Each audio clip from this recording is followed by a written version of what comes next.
اعوذ باللہ من الشیطان الرجیم بسم اللہ الرحمن الرحیم۔ ویورز السلام علیکم۔ ویورز میں ہوں آپ کا میزبان سید احمد سمیع اور آپ دیکھ رہے ہیں سید احمد سمیع یوٹیوب چینل راولپنڈی اسلام آباد سے۔ ویورز آج میں آپ کو ایک خبر دوں گا، بلکہ خبریں دوں گا، لیکن وہ بے حیثیت ایک جرنلسٹ دوں گا، لیکن اس کے بعد میں تھوڑی سی بات آپ سے کروں گا بے حیثیت پاکستانی، کیونکہ پاکستانی ہوں اور پاکستان کا شہری ہوں، ادھر کا نمک کھاتا ہوں، تو اس لیے میرا بھی حق بنتا ہے کہ میں کوئی نہ کوئی بات اپنے بھی کوئی جذبات یا احساسات آپ لوگوں تک پہنچاؤں۔ تو سب سے پہلے بات یہ کروں گا کہ یہ جو آج کل چل رہا ہے، جو مارکیٹ میں آیا ہوا ہے تحریک عدم اعتماد، جس کے اندر کانپتی ٹانگیں ہیں، تو بات یہ ہے کہ جھوٹ پاکستانی قوم کے اندر جو سیاستدان ہیں اور جو ہمارے اینکر حضرات ہیں، انہوں نے ایک جھوٹ کا بازار گرم کیا ہوا ہے۔ اس کو پروکسی وار کہتے ہیں۔ پروکسی وار کیسے؟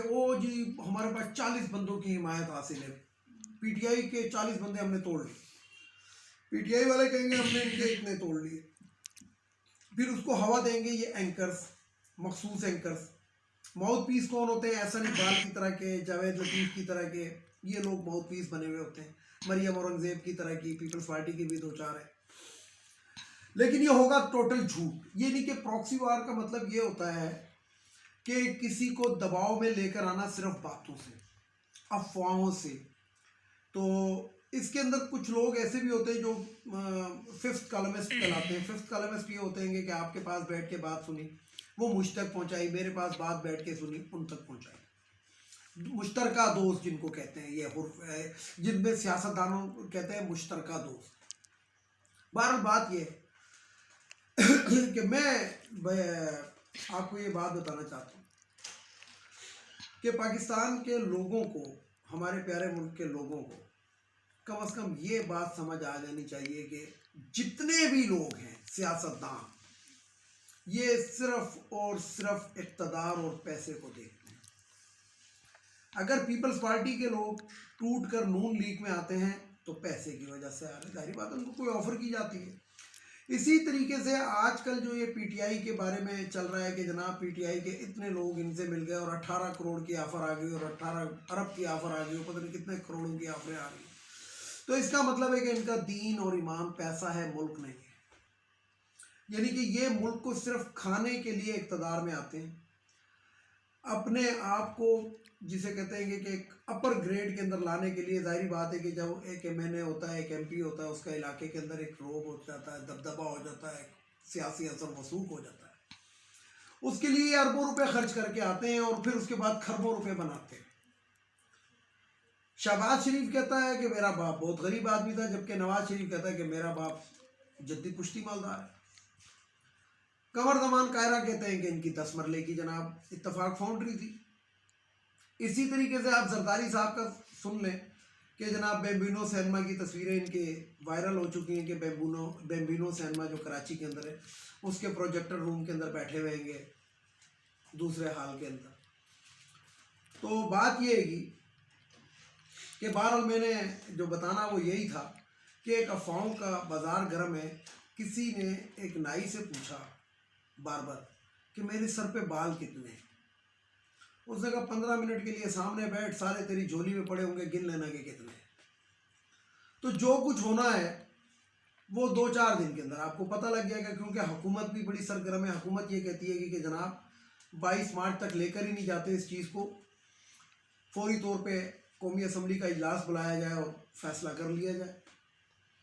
تو اس کا مطلب یہ ہے کہ ہنوز دلی ناٹ دور است، یعنی کہ دلی دور نہیں رہا۔ یہ 2-4 دن 5 دن زیادہ ہفتے کے اندر اندر جو بھی ہوگا وہ پتہ لگ جائے گا آپ لوگوں کو۔ لیکن اس سے پہلے ایک ایسا سبرشن پاکستان میں پھیلایا جا رہا ہے، ایک ایسی خانہ جنگی کی طرف، خانہ جنگی تو نہیں کہوں گا لیکن یہ میں ضرور کہوں گا کہ گھروں میں ایسی لڑائیاں کرائی جا رہی ہیں، کیونکہ گھروں کے اندر بھی بعض لوگ، ایک گھر کے اندر بھی بعض لوگ ہوتے ہیں وہ مختلف جسے کہتے ہیں نقطہ رکھتے ہیں، بعض نون لیگ کے ہوں گے، بعض پیپلز پارٹی کے ہوں گے، بعض پی ٹی آئی کے ہوں گے، تو گھروں کے اندر لڑائیاں ہو رہی ہیں۔ اور وجہ کیا ہے کہ جھوٹ. اب 99% عوام کو تو پتہ ہی نہیں ہے کہ جناب کیا ہوگا.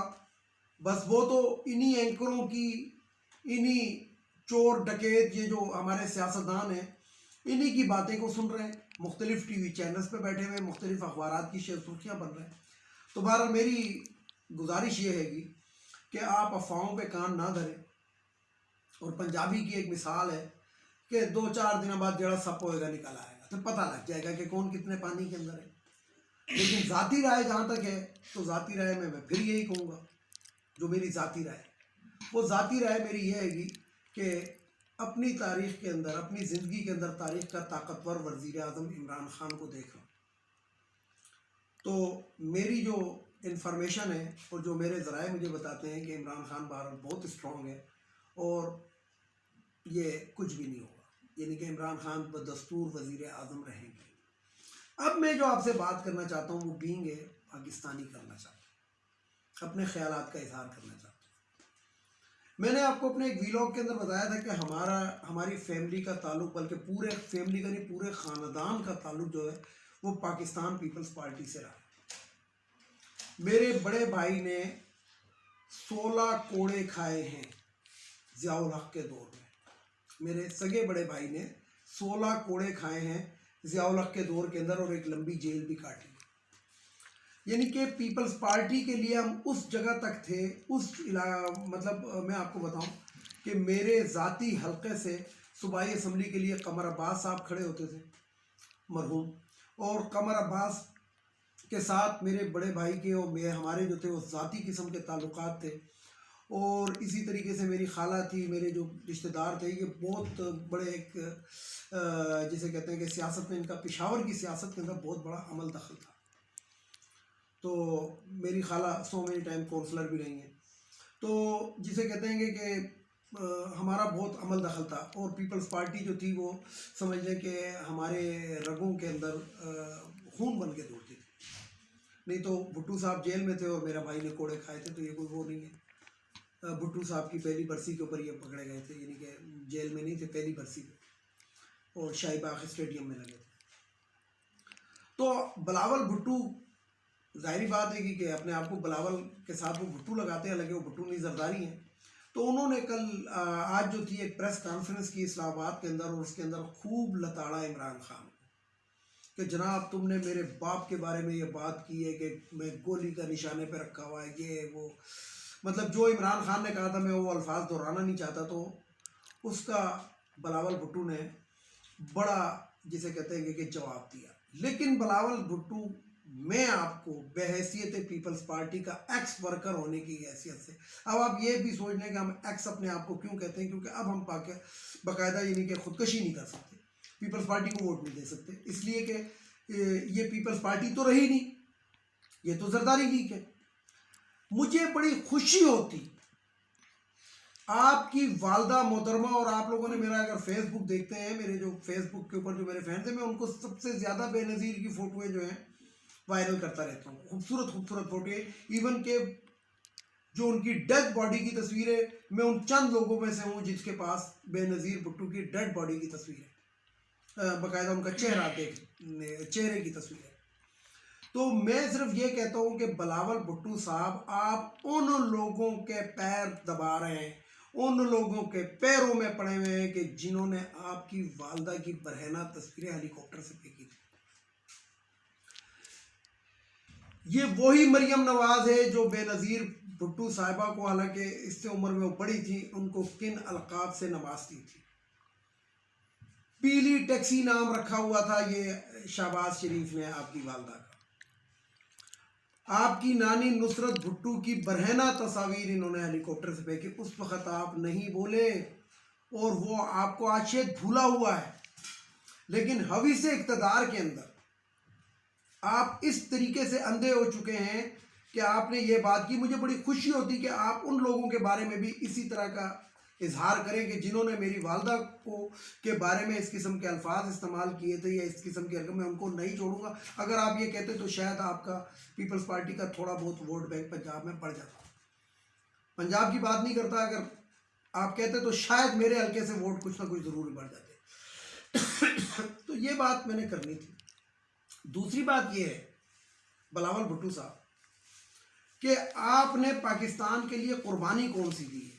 چلے جی، ذوالفقار علی بھٹو کا ایک کام تھا، انہوں نے قربانی دی، انہوں نے بہت کچھ کیا. بے نظیر بھٹو نے جیلیں کاٹی، ذوالفقار علی بھٹو نے جیلیں کاٹی. آپ نے پاکستان کے لیے کیا کیا؟ کوئی ایک کام بتائیں. آپ ساری زندگی ماں کی آغوش میں رہے، ماں نے آپ کو چھپائے رکھا. وہ چھپائے کیوں رکھا؟ گھر سے آپ کو اس لیے نہیں نکلنے دیا کیونکہ نہ آپ مرد ہیں نہ عورت ہیں، یہ تو آپ کو بھی پتا. اس لیے اس نے چھپا کے رکھا، پھر آپ کو غیر ملک میں تعلیم حاصل کرائی. اس کے بعد آپ آ کے ادھر اقتدار کے لیے اس حد تک جا رہے ہیں کہ آپ وزیر اعظم بننا چاہتے ہیں. تو مجھے بڑا افسوس ہوتا ہے بھٹو فیملی کے اوپر کہ پہلا مرد، دوسری عورت، تیسرا درمیانہ. لیکن اس کے باوجود قمر جزمان کائرہ، اعتزاز احسن، اس قسم کے لوگ اس بندے کے پیچھے لگے ہوئے ہیں تو یہ سمجھ سے باہر ہے. بہرحال پاکستان پیپلز پارٹی قصہ کارینہ ہے. سندھ تک تو یہ ہے، اس لیے کہ سندھ کے اندر جب سیلاب آیا تھا تو میں خود سندھ کے اندر گیا تھا اور میں نے سندھ کے اندر راشن تقسیم کیا تھا. تو وہ بھوکے ننگے جو لوگ ہیں سندھ کے، جن کو آپ نے بھوکا اور ننگا رکھا ہوا ہے، وہ بالکل آپ کے علاوہ کسی کو ووٹ نہیں دیتے. یہ بات ماننے کی ہے.